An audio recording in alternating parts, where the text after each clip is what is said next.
So last class में हम लोग जैसा बात किए थे, आज अपन स्टार्ट करें डीएनएफ ब्लॉक। ठीक है, अब सबसे पहला बात आता है कि डीएनएफ ब्लॉक में भैया एक वर्ड है that is known as transition element.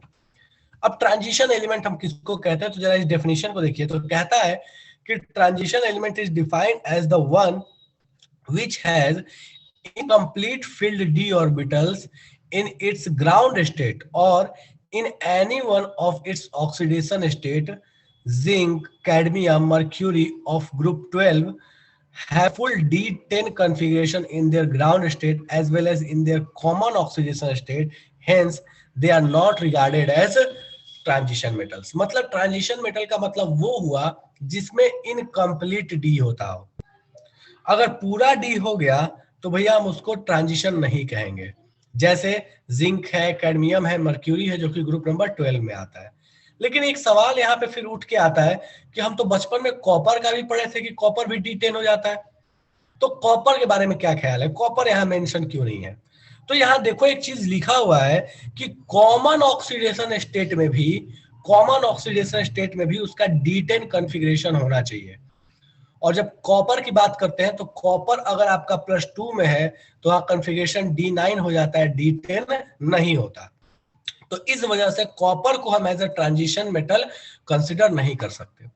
इस पूरे स्टेटमेंट को अगर मैं एक बहुत छोटे से वर्ड में अगर इसको कंक्लूड कर दूं, तो कोई भी ऐसा जिसका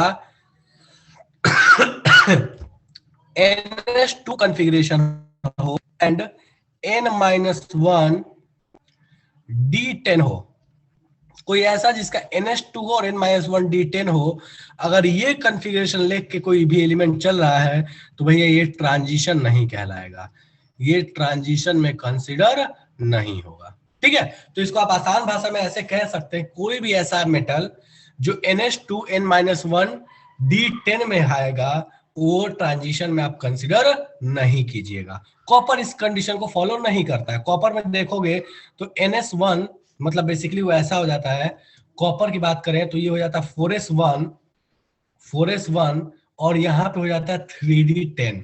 तो भैया यहाँ पे ये 4s1 है, ये NS2 नहीं है, NS1 है, इसलिए ये ट्रांजिशन में कंसिडर हो जाता है। तो आसान भाषा में आप इसको ऐसे ही बोल सकते हैं कि NH2 N-1 D10 अगर कॉन्फ़िगरेशन हुआ तो वो ट्रांजिशन नहीं होगा, और अगर इसके अलावे कोई डी का कॉन्फ़िगरेशन है तो वो ट्रांजिशन हो जाएगा। कोई ऐसा जिसको लगता है कि भैया ट्रांजिशन समझ में नहीं आया हमको, कोई ऐसा इसको लग रहा है कि ट्रांजिशन का क्या है, कैसे हम पता करेंगे कोई ट्रांजिशन में है या नहीं है? बोलो रिया। सर मतलब ये NS2 N-1 D10 को जो फॉलो करेगा वो ट्रांजिशन होगा, जो नहीं करेगा वो नहीं, नहीं होगा। गलत। मैं क्या बोल रहा हूँ, जो इसको फॉलो करे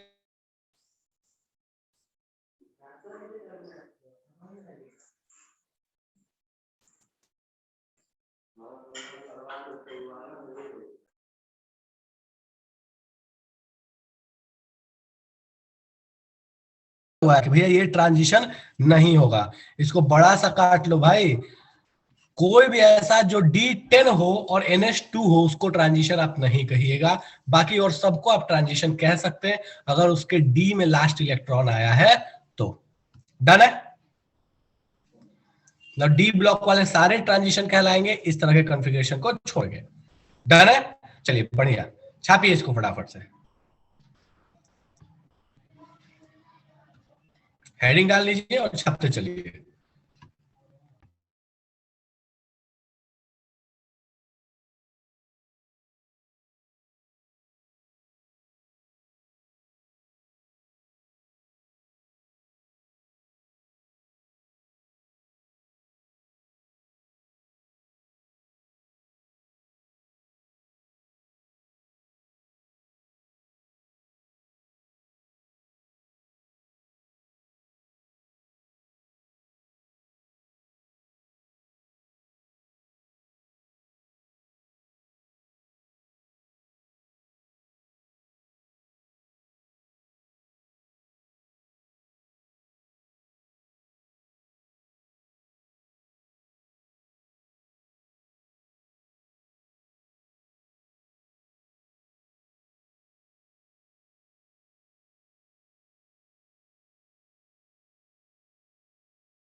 लिख लीजिएगा तो बता दीजिएगा फटाफट से।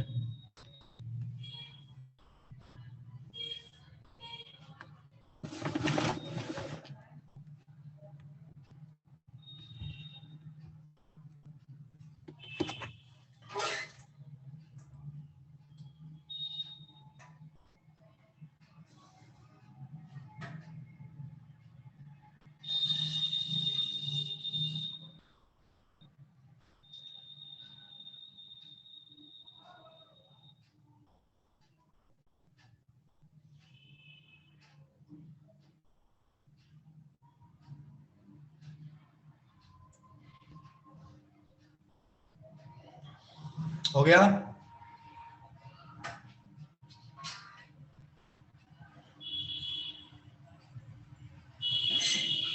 चलिए बढ़िया, नेक्स्ट आगे बढ़ते हैं। अब ये कुछ कॉन्फ़िगरेशन है, जितने भी आपके डी सीरीज के हैं एलिमेंट्स, उन सबका ये कॉन्फ़िगरेशन है। ये सबका कॉन्फ़िगरेशन है कि भैया डी वाले जो है उनका कॉन्फ़िगरेशन कैसा होता है, ये सबका है। ठीक है, ये सबसे ऊपर में है, that is known as 3D series, ये है 4D series, 5D series and 6D series. तो ये इन सबका कॉन्फ़िगरेशन है। ठीक है, मैं इन सबका नाम भी लिख देता हूं, इनका जो दूसरा वाला नाम है। ठीक है, 3D 4D एंड 5D। तो आप हेडिंग डाल लीजिए electronic configuration, electronic outer electronic configuration of transition elements, heading डाल लीजिए।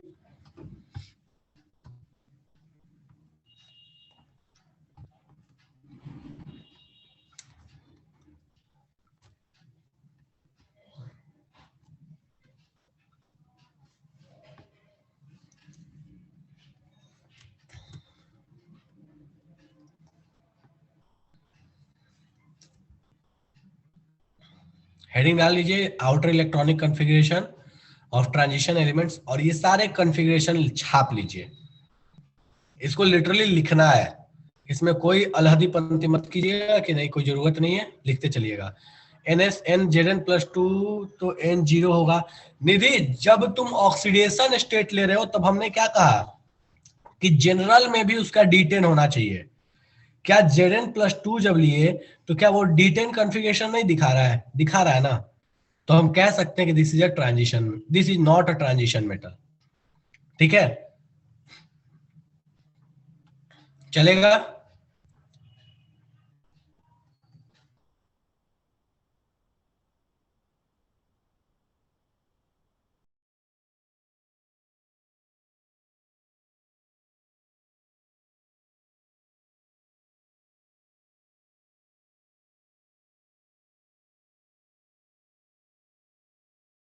ज्यादा इंपॉर्टेंट ये है और फिर ये है थोड़ा बहुत। बाकी ये दोनों तो ठीक है यार, मतलब अब है तो लिख लो, दैट्स डिफरेंट थिंग।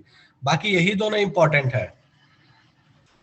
इसका शॉर्ट ट्रिक देखो, यारो जरा निभाना मौत तक रुकावट राह पड़े आग कूदना, ऐसे इसका शॉर्ट ट्रिक है, कर सकते हो। ठीक है, इस तरह से आप याद रख सकते हैं। Yttrium, zirconium, niobium, molybdenum, technetium, ruthenium, rhodium, palladium, silver, cadmium. ठीक है,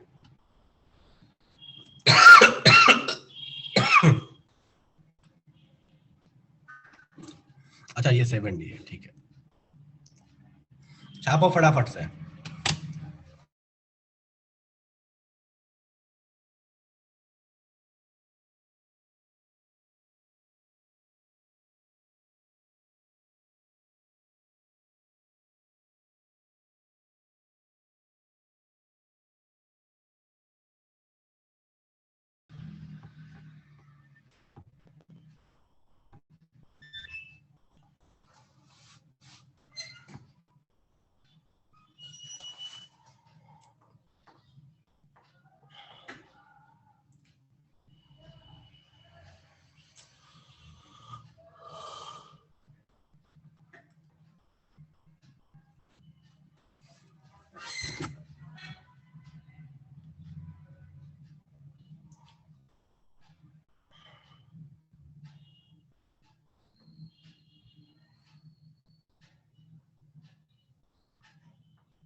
छाप लिया सबने?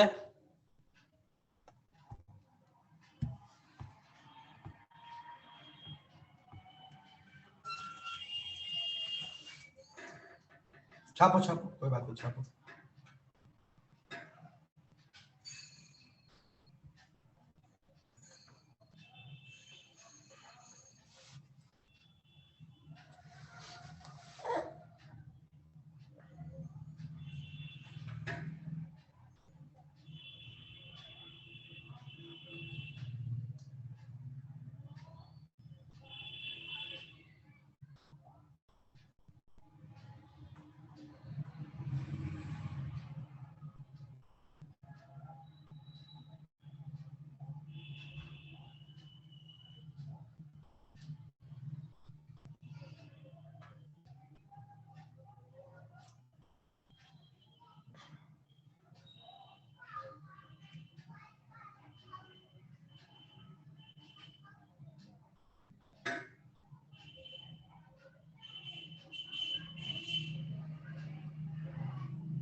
हो गया सबका?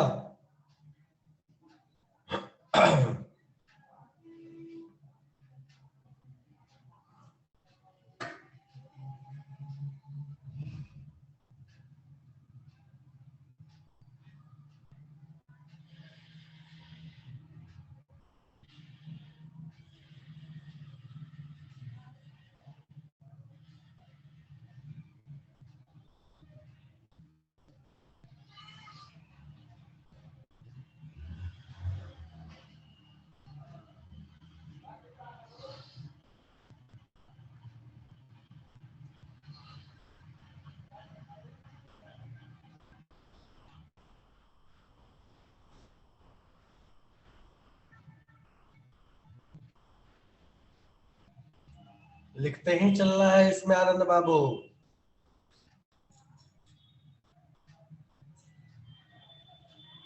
चलिए बढ़िया।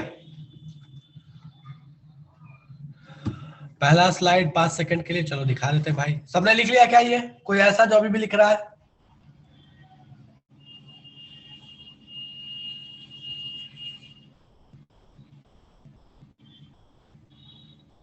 चलो ठीक है, लिखो लिखो भाई, लिखो आराम से लिखो, कोई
चलिए बहुत अच्छे। आगे सबने लिख लिया?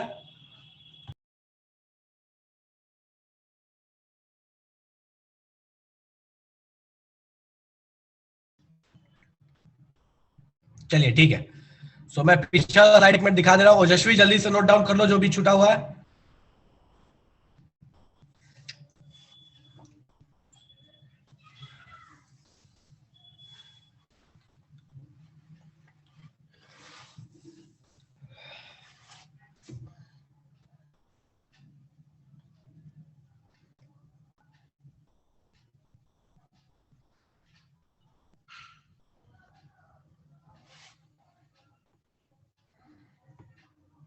चलिए बढ़िया। अब कुछ खूबसूरत से क्वेश्चन है यहाँ पे। तो पहला क्वेश्चन बोलता है कि on what ground can you say that scandium Z21 is a transition element but zinc is not. अब बड़े आसानी से कह सकते हैं कि भैया स्कैंडियम में अपने पास डी पूरा भरा हुआ नहीं है, D1 है, इसलिए वो ट्रांजिशन है। लेकिन जिंक जो है वो H2 4H2 3D10 है, इसलिए वो ट्रांजिशन नहीं है। मुझे नहीं लगता इसमें किसी को दिक्कत होना चाहिए, पर किसी को दिक्कत है तो 100 फटाफट से। कोई ऐसा जिसको लगता है भैया इसमें दिक्कत है हमको?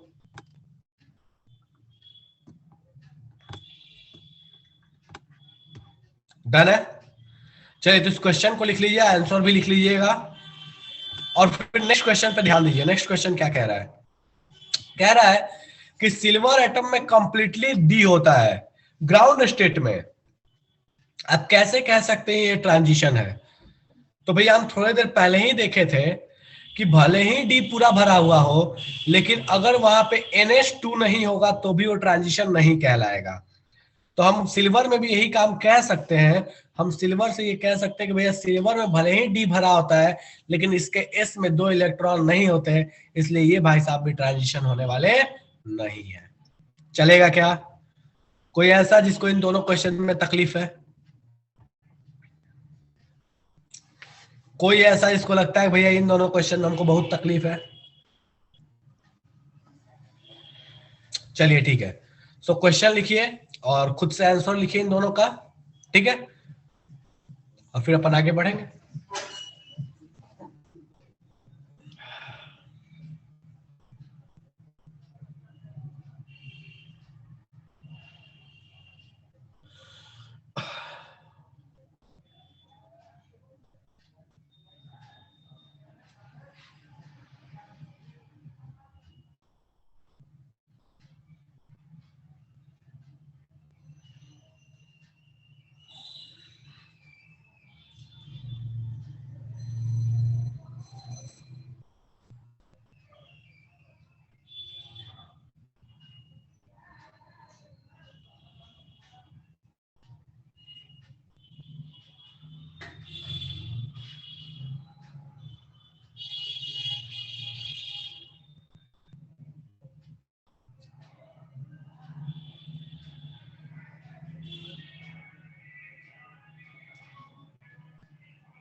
लिख लिया सबने?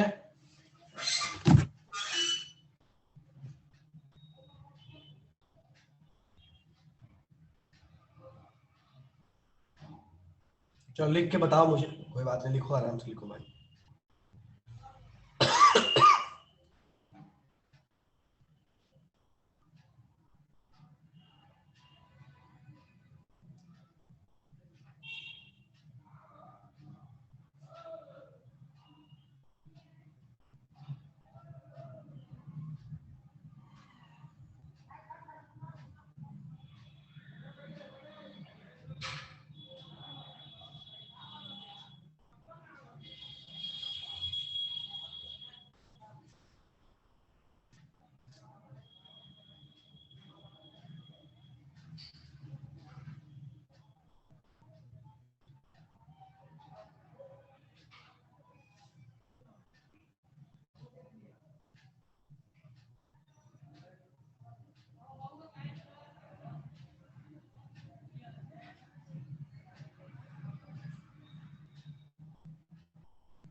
ठीक है। तो इन सबके लैटिसेस के बारे में आपको दिया हुआ है। अब यहाँ पे कुछ खास चीजें जो आप एक पैटर्न ढूंढ सकते हो। देखो पैटर्न क्या है कि जो ये स्टार्ट वाले हैं मेनली, जो ये स्टार्ट वाले हैं मेनली, इनको देखोगे तो ये मैक्सिमम एचसीपी में है। हालांकि बीसीसी में भी है, सीसीपी में भी है, लेकिन मैक्सिमम टाइम जो ये मिलता है ये किस में मिलते हैं, एचसीपी में मिलते हैं। लास्ट वाले जो अधिकतर है, लास्ट वाले जो एकदम एकदम लास्ट वाला जो है वो भी एचसीपी है, लेकिन बीच में जो है ये सेकेंड लास्ट वाले जो कैटेगरी है दैट इज सीसीपी में। तो आप इस तरीके से ध्यान रख सकते हैं कि एकदम स्टार्ट वाले एचसीपी दोनों, लास्ट वाले एचसीपी, उसके बाद जो लास्ट के जो तीन और बचे, जो सेकेंड लास्ट वाले जो तीन बचे हुए हैं वो सारे हैं सीसीपी में, और फिर बीच में जो है वो थोड़ा रैंडम हो जाता है, बीसीसी भी है, एचसीपी भी है, बीसीसी भी है, एचसीपी भी है, ठीक है। लेकिन जो पूछे जाते हैं क्वेश्चंस वो इन्हीं के रिगार्डिंग पूछे जाते हैं, जो स्टार्ट वाले हैं मेनली इनके रिगार्डिंग, कि भैया बताइए ये कौन से स्टेट में पाए जाते हैं, ठीक है। तो ये बात आपको ध्यान रखना है कि भैया ये कौन कौन से स्टेट में, कौन कौन से लैटिसेस में ये सारे पाए जाते हैं। खास करके स्टार्ट वाले दो, दैट इज स्कैंडियम टाइटेनियम, मतलब स्टार्ट वाले दोनों ग्रुप, स्कैंडियम वाला पूरा ग्रुप और टाइटेनियम वाला पूरा ग्रुप। तो फटाफट से इसको छापिए और फिर अपन आगे बढ़ते चलेंगे। और किसी को बीसीसी, एचसीपी, सीसीपी नहीं बता तो मेरे को मैसेज कर दीजिए भैया हम नहीं जानते, ये हमारे नई चीज है, तो हम उस पर भी चर्चा कर लेंगे, ठीक है। चलिए लिखते चलिए।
भाई मर्क्यूरी लिक्विड होता है आनंद,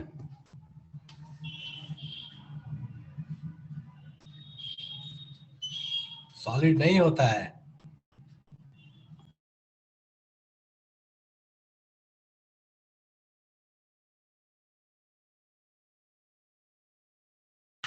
तो ये सारे रूम टेम्परेचर पे ही तो है। किस फॉर्म में पाए जाते हैं इसका मतलब रूम टेम्परेचर पे, स्टैंडर्ड कंडीशन में। अरे तो तू तो सॉलिड बना के किसी का भी तो स्ट्रक्चर चेंज कर सकता है ना, अगर वैसे सोचेगा तो।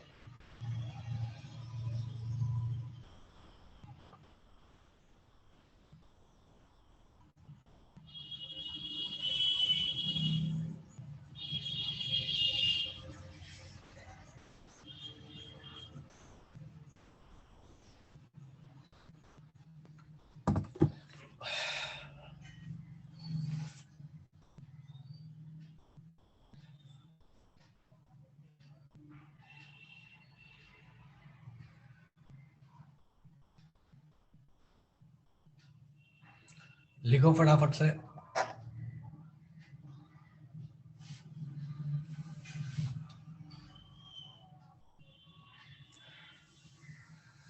चलिए ठीक है, तो ये आपके पास कहानी हो गई कि भैया किस तरह से हमको ये मिलते हैं जो अपने पास रूम टेम्परेचर पर किस स्टेट में, किस लैटिस में ये सारे देखने को मिलते हैं। नेक्स्ट, मेल्टिंग पॉइंट का ट्रेंड विथ एटॉमिक नंबर। अब यहां बड़ा इंपॉर्टेंट सी कहानी है, यहां समझो। देखो, मैक्सिमम केसेस में, मतलब सबसे ऊपर वाले सीरीज में अगर तुम देखोगे, ध्यान दो यहाँ पे, तो आपको दिखेगा कि बीच में ये बढ़ रहा, पहाड़ जैसा बढ़ रहा है, फिर घट जा रहा है, और लास्ट में बिल्कुल कम हो जा रहा है। बढ़ रहा है फिर घट जा रहा है, लेकिन यहाँ बीच में थोड़ा घटा है, यहां भी बढ़ा है, बीच में थोड़ा घटा है और फिर घटा है। तो यहां कहते ये हैं कि जो मेल्टिंग पॉइंट है, अगर गलती से क्लास 11th का मेटालिक बॉन्ड याद हो तो उस समय एग्जैक्टली यही ट्रेंड पढ़ते थे। कहते थे कि भैया मेटालिक बॉन्ड क्या होता है। सो मेटालिक बॉन्ड जो है वो नंबर ऑफ अनपेयर्ड इलेक्ट्रॉन के साथ स्ट्रॉन्गर होता है। तो चूंकि जैसे जैसे हम डी के बीच वाले सेक्शन में जाते हैं, डी में जब बीच में जाते हैं तो अपना मेटालिक बॉन्ड स्ट्रांग होता है, इस वजह से वहां पे मेल्टिंग पॉइंट भी बढ़ता है। लेकिन ये दोनों जो है टेक्नीशियम और ये मैग्नीज, ये थोड़े एक्सेप्शनल बिहेवियर दिखाते हैं, इनके साथ वो चीज नहीं होती है। बाकी और सब इस चीज को मानते हैं कि जैसे जैसे हम आगे बढ़ेंगे अनपेयर्ड इलेक्ट्रॉन बढ़ेगा, फिर पीछे आएंगे तो अनपेयर्ड इलेक्ट्रॉन घट जाएगा। यहाँ पे बहुत कम ही अनपेयर्ड इलेक्ट्रॉन है, ना के बराबर है, इसलिए इनकी मेल्टिंग पॉइंट, बॉइलिंग पॉइंट बहुत कम हो जाती है। सो इस चीज को ध्यान रखना है अपने को कि नंबर ऑफ अनपेयर्ड इलेक्ट्रॉन के साथ मेटालिक बॉन्ड जो है ये स्ट्रॉन्गर हो जाता है। Metallic bond is directly proportional to unpaired electron.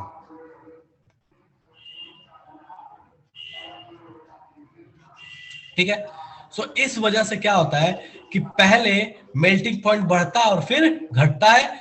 TC और एमएन जो है ये थोड़े एक्सेप्शनल बिहेवियर दिखाते हैं, बाकी सारे इस चीज को मानते हैं कि हम बढ़ा फिर घटा, बढ़ा फिर घटा, बढ़ा फिर घटा। ठीक है, तो इसको बना लीजिए, इस पूरे कहानी को। ऐसा नहीं एकदम परफेक्ट ऐसे बनाना है, पर हाँ लगभग ऐसा बना लीजिए और इस चीज को नोट डाउन कर लीजिएगा। इसका आगे भी बड़ा तगड़ा यूज आने वाला है। ठीक है,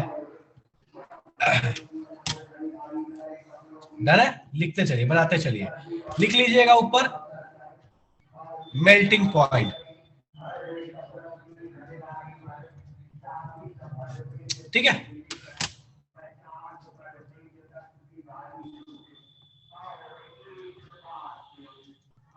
एक्स क्या बोल रहे हो निमेश? अच्छा देख लेंगे, लिखो फटाफट से।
क्या कह रहा है तिवारी? क्या हो गया? किस चीज का रिप्लाई? कहाँ है? कष्ट में आ गए भाई। अच्छा, बीसीसी में उसका मतलब है मेनली, देखो मेनली किसमें पाया जाता है उसके बारे में चर्चा है, ठीक है। बाकी वो सेकंड स्टेट है कि हाँ भैया इस तरह से भी पाया जा सकता है। पहला है कि मैक्सिमम किस केस में, और दूसरा है कि ठीक है इसमें भी मिलता है, उस तरीके से। मैं दोबारा पूछ रहे थे 3 क्वेश्चन में ढूंढ, रुक जा, ढूंढ लेता हूं मैं, तो लिख। हाँ वही चीज है, बीसीसी वाली चीज वही है, यही क्वेश्चन बोला है ना, और क्या।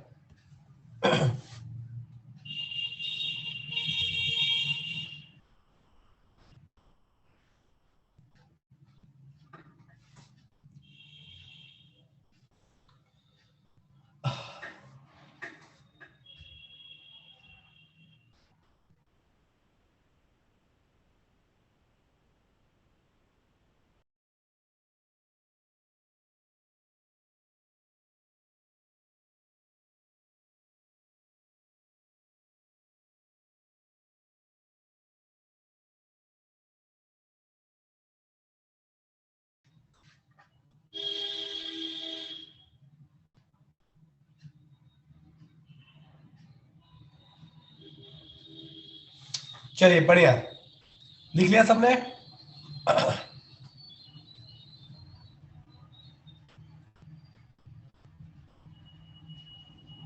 चलिए इसी पे बेस्ड एक दूसरा पैटर्न है, that is enthalpy of atomisation. बिल्कुल वही पैटर्न है, ठीक है, कि भैया ये है अपने पास delta is that is enthalpy of atomisation.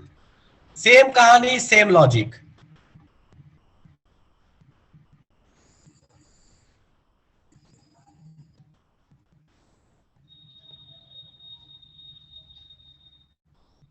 Enthalpy of atomisation का मतलब क्या होता है भैया? इंथैल्पी ऑफ एटमाइजेशन का मतलब होता है कि भैया हम कितना इन हीट दें ताकि वो एटोमाइज हो जाए, अपने गैसियस फेज में चला जाए एटम्स बन के। तो सेम कहानी है, जितना स्ट्रॉन्ग बॉन्ड होगा उतना ज्यादा आपको देना पड़ेगा। क्योंकि अनपेयर्ड इलेक्ट्रॉन बढ़ेंगे तो पहले इंथैल्पी ऑफ एटमाइजेशन बढ़ेगा और फिर घट जाएगा। तो सेम पैटर्न है लगभग लगभग, लिख लीजिए इसको, बना लीजिए फटाफट से। लॉजिक बिल्कुल सेम है, जितना स्ट्रॉन्ग बॉन्ड उतना ज्यादा एंथैल्पी ऑफ एटमाइजेशन।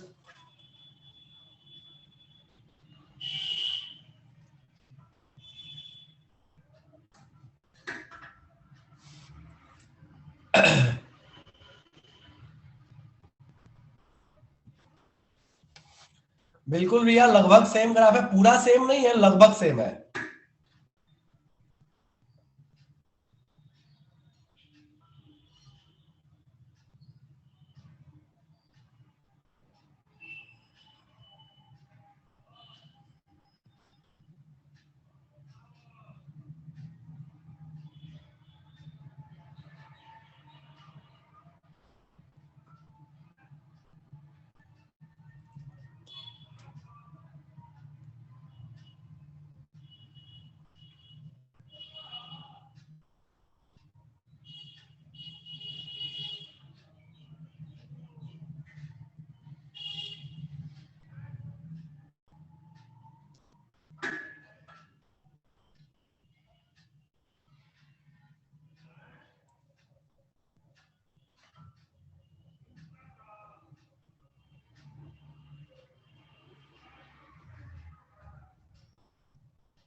चलिए बढ़िया, बढ़ते आगे।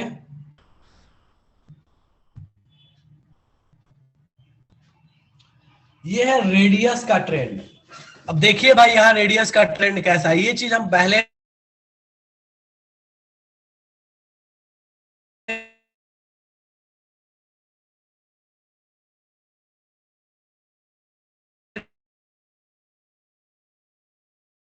भी रीजन यहाँ पे भी बिल्कुल वैसे ही चलता है कि भैया जैसे जैसे अपने पास अनपेयर्ड इलेक्ट्रॉन बढ़ेंगे, फोर्सेज जो है पार्टिकल्स के बीच में वो बढ़ेगा, वो बहुत ज्यादा कॉम्प्रेस हो जाएंगे, इफेक्टिव न्यूक्लियर चार्ज जो है वो भी बढ़ते जाएगा, और इस वजह से रेडियस जो है वो डिक्रीज कर जाता है। तो आप ये कह सकते हैं कि लेफ्ट से राइट जब जाते हैं तो जेड इफेक्टिव बढ़ता है, इसलिए रेडियस घटता है, लेकिन लास्ट में जाके थोड़ा बढ़ जाता है, क्योंकि वहां पे अपने को फुल फील्ड स्टेबल स्टेट देखने को मिलता है, इस वजह से रेडियस थोड़ा इंक्रीज कर जाता है। ठीक है, और ये चीज हम पहले भी पढ़े हैं। दूसरी चीज यहाँ पे कि अपने को ये जो दोनों दिख रहे हैं 3D और ये 4D सीरीज, सॉरी 4D और ये 5D सीरीज के रेडियस में बहुत छोटा गैप है। मतलब रेड वाले और ब्लू वाले बिल्कुल पास पास है ये दोनों, मतलब ये जो आपका 4D सीरीज है और ये 5D सीरीज है बिल्कुल पास पास है। क्यों? तो यहाँ पे अगर आपको गलती से याद हो तो एक रीजन बोला करते थे, that is known as lanthanide contraction. तो ये लेंथेनाइड कॉन्ट्रैक्शन है जिसकी वजह से इन दोनों का जो रेडियस है बहुत करीब हो जाता है।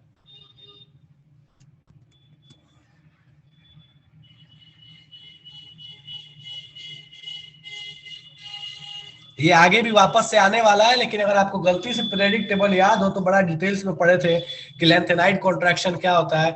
एफ ब्लॉक, एफ सबसेल वाले जो इलेक्ट्रॉन्स हैं वो अच्छे से सील्डिंग इफेक्ट नहीं दिखाते, उनका सील्डिंग इफेक्ट बहुत कम होता है, जिस वजह से रेडियस होता है वो कॉम्प्रेस, और इसी चीज को बोलते हैं अपन लेंथेनाइड कॉन्ट्रैक्शन। बना लीजिए फटाफट, अपन आगे बात करते चलेंगे।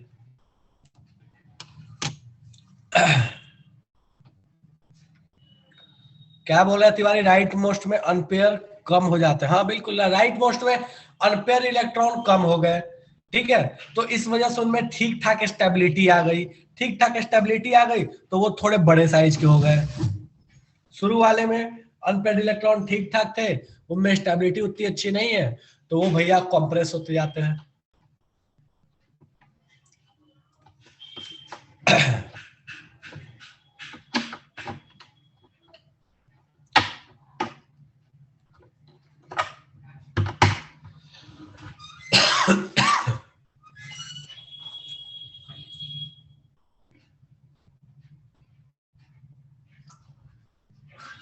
बिल्कुल आरीज, ऑलमोस्ट सेम है, बिकॉज वही चीज है लेंथेनाइड कॉन्ट्रैक्शन। एफ वाले की सील्डिंग सबसे कम, फिर डी वाले की। अब इसमें क्या हुआ, एच जी और सी डी में भर भर के एफ, भर भर के क्या हो गया, तुम्हारे पास जो नीचे अपने पास एच जी है उसमें भर भर के एफ वाले इलेक्ट्रॉन्स है, और भर भर के डी वाले भी है। दोनों की सील्डिंग बहुत कम है, इस वजह से वहां पे कॉन्ट्रैक्शन बहुत ज्यादा काम करता है, और इसीलिए लगभग रेडियस बराबर हो जाता है। हाँ लिख लो ऊपर में रेडियस।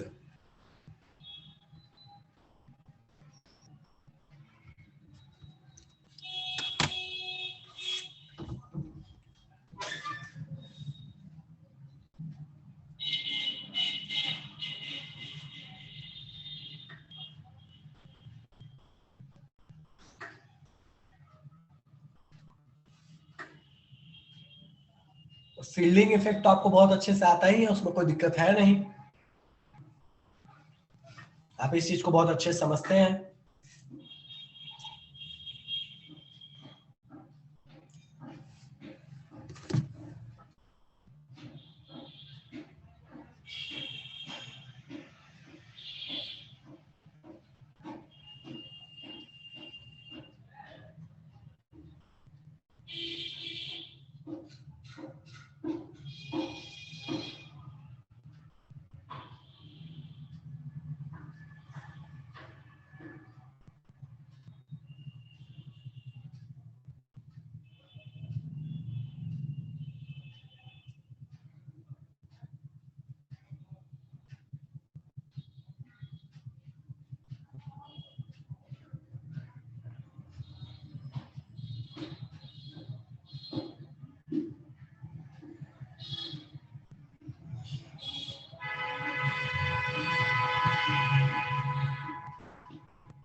बिल्कुल हो सकता है, रेडियस सेम क्यों नहीं हो सकता भाई? अगर रेडियस तो क्या 2 का क्या 10 का भी सेम हो सकता है, क्यों नहीं हो सकता? अगर उन सब में सेम अमाउंट ऑफ अगर न्यूक्लियर फोर्स लगेगा बाहर वाले इलेक्ट्रॉन पे, तो क्यों नहीं सेम हो जाएगा? जिसका जेड इफेक्टिव बराबर उसमें रेडियस बराबर।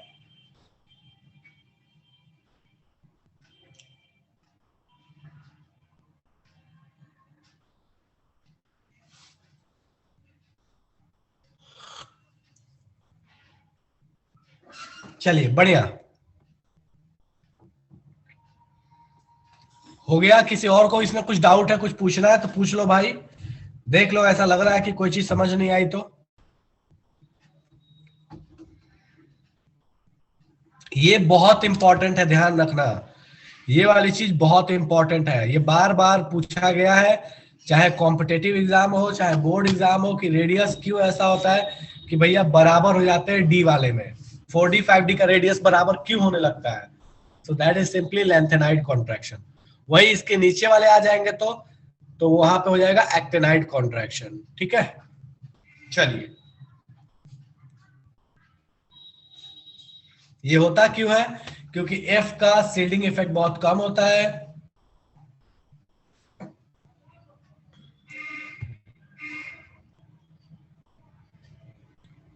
Why do transition elements exhibit higher enthalpy of atomization? बड़े आसानी से आप बता सकते हैं कि भैया वहां पे मेटालिक बॉन्ड बहुत स्ट्रांग है ड्यू टू बहुत सारा अनपेयर्ड इलेक्ट्रॉन, और जिसके वजह से इंथैल्पी ऑफ एटमाइजेशन जो है बहुत अच्छा खासा देखने को मिलता है। ठीक है,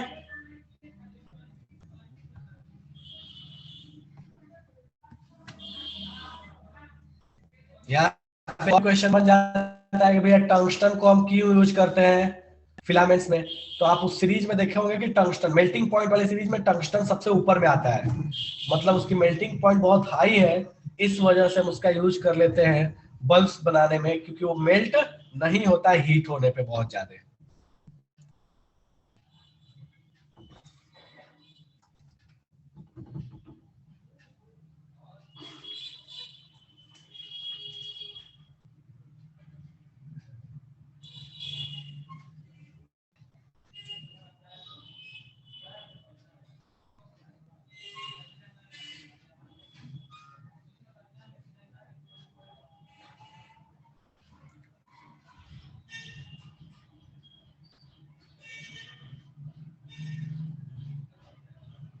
चलो बहुत अच्छे,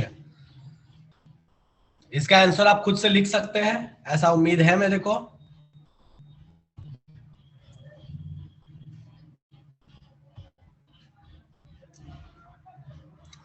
नेक्स्ट हेडिंग डालिए ऑक्सीडेशन स्टेट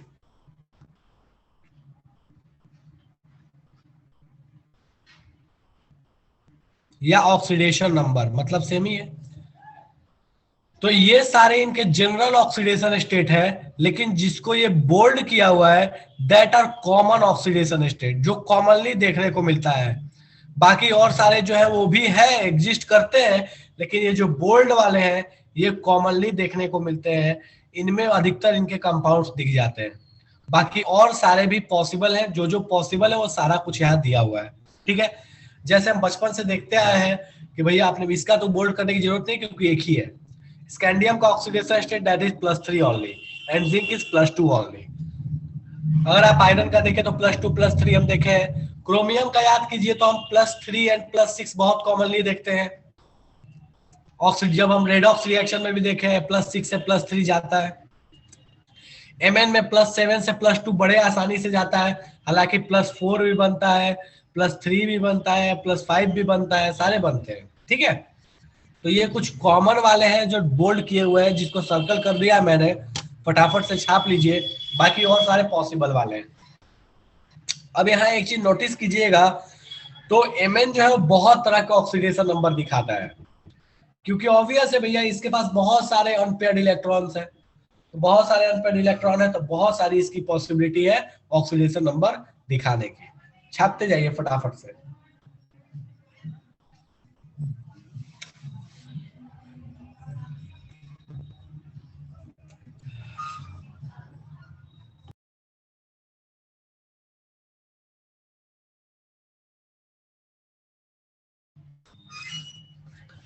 सारे लिख लीजिए भाई, सिर्फ कॉमन वाला नहीं लिखना, सारे लिखने हैं। कॉमन वाले को गोला मार लीजिए।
लिखिए भाई फटाफट से।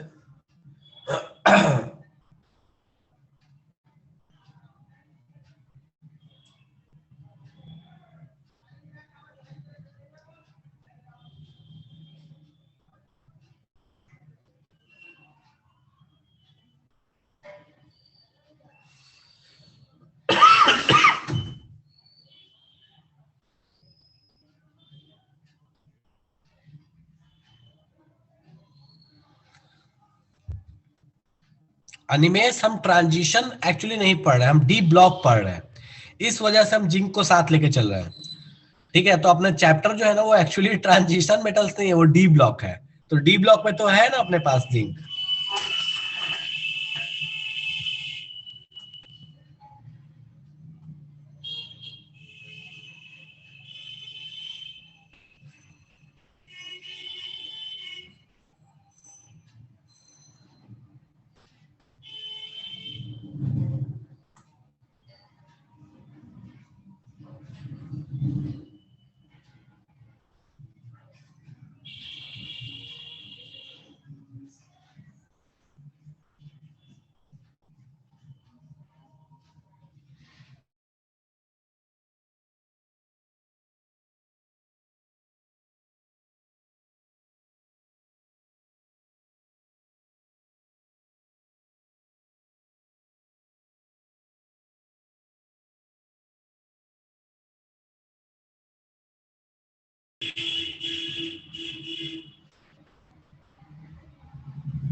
हो गया सबका?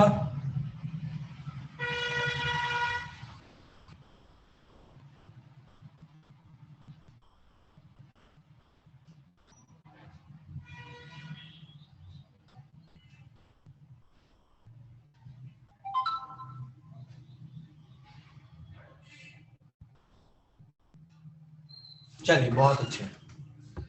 नेक्स्ट,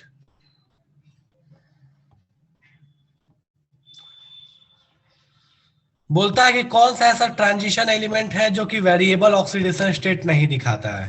तो भैया हम देख चुके हैं, दैट इज सबसे प्यारा सा स्कैंडियम। ठीक है, जिंक में तो थोड़ा बहुत पॉसिबल भी है क्योंकि डी में इलेक्ट्रॉन्स होते हैं तो थोड़ा दिखा भी सकता है, लेकिन स्कैंडियम ऐसा है जो कि हर हाल में क्या दिखा सकता है, दैट इज +3। ठीक है, और दूसरी चीज है कि भैया ट्रांजिशन एलिमेंट जब बोल दिया तो जिंक को तो कंसीडर हम ऐसे भी नहीं कर सकते। ठीक है, चलिए